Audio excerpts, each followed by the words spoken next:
My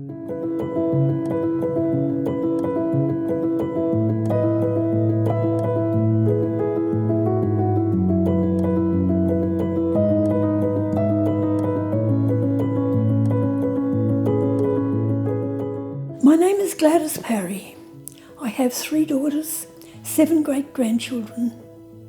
I was born into a Salvation Army family. My uncle was the sergeant who signed my first Bible. My auntie was an officer, and in my early teens I wanted to be an officer in the Salvation Army too.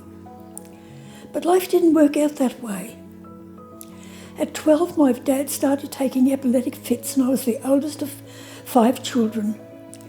So I started working before school in a butcher shop. The moment I turned 14, my uncle got me a job in a printing factory.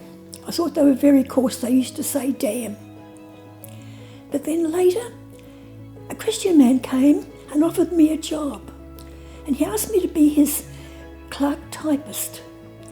If I would go to school, night school, and learn to do typing, shorthand and bookkeeping. I did this, and one night while I was waiting for a bus to go home from night school, a boy walked up and asked me could he ride home with me some nights. His name was Don Parry. 4.5 years later, Don and I married, and then our first daughter came along. It was 4 years before we had another child. So Don and I decided that we would go to Hobart to live. He was down there setting up a home for me and Diane, and my mum took a heart attack, and I was told she couldn't do anything. She couldn't make a bed. She had to have a complete rest. So I took my siblings with me. They were 16, 14 and 10 to Hobart until Mum could join us. 6 months later I found out that she couldn't join us. She couldn't come to the cold. So we turned around and went back up to Townsville. Now we're all born and bred in Townsville in North Queensland. I came back from Hobart with a baby growing in me, and that was Lynn. And she was born in December 1961, and our lives changed. She had a failure to thrive.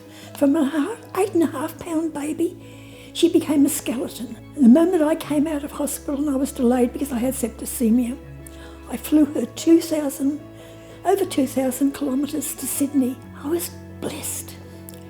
Our GP had read about children like this that are failure to thrive. And there were 2 specialists at the Camperdown Children's Hospital who were caring for these children. So there we went, and we returned every 6 months and every year. After Lynn, we were blessed 18 months later with Wendy. Wendy had no fear and would walk into water and keep going. So I knew then that every child was a blessing, and I didn't have to worry about Lynn living, that she was in God's hand as long as He willed. It was difficult. We couldn't afford to travel to Sydney all the time. We'd fly down and we'd borrow money from Don's father to pay him back again. And a friend offered me a job while Wendy was only 5 months old to drive a bus. I got my licence for an omnibus, and in those days it wasn't common for a woman to drive a bus. I then worked for a boat company, and I worked for Greyhound. And with Greyhound I worked up from manager to our area sales manager, and then I left my husband for an even higher job. That day I started in Brisbane, they had a terrible accident. Wendy was badly hurt. I came home.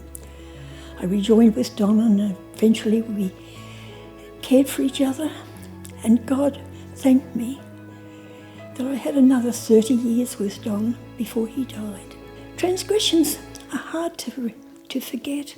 I know that they're forgiven by Jesus on the cross, but I couldn't quite forgive myself.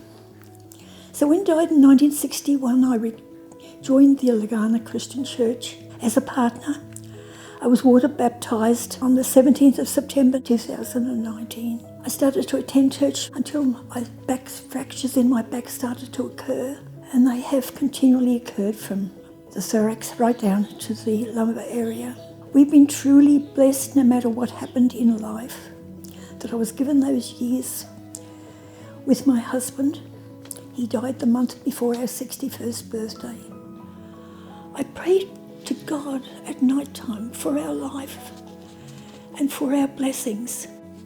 One day in Bible study they asked us what was our best verse, and Lynn and I both said Psalms 23. He maketh me lie down in green pastures. He lead me between green waters. He refreshes my soul.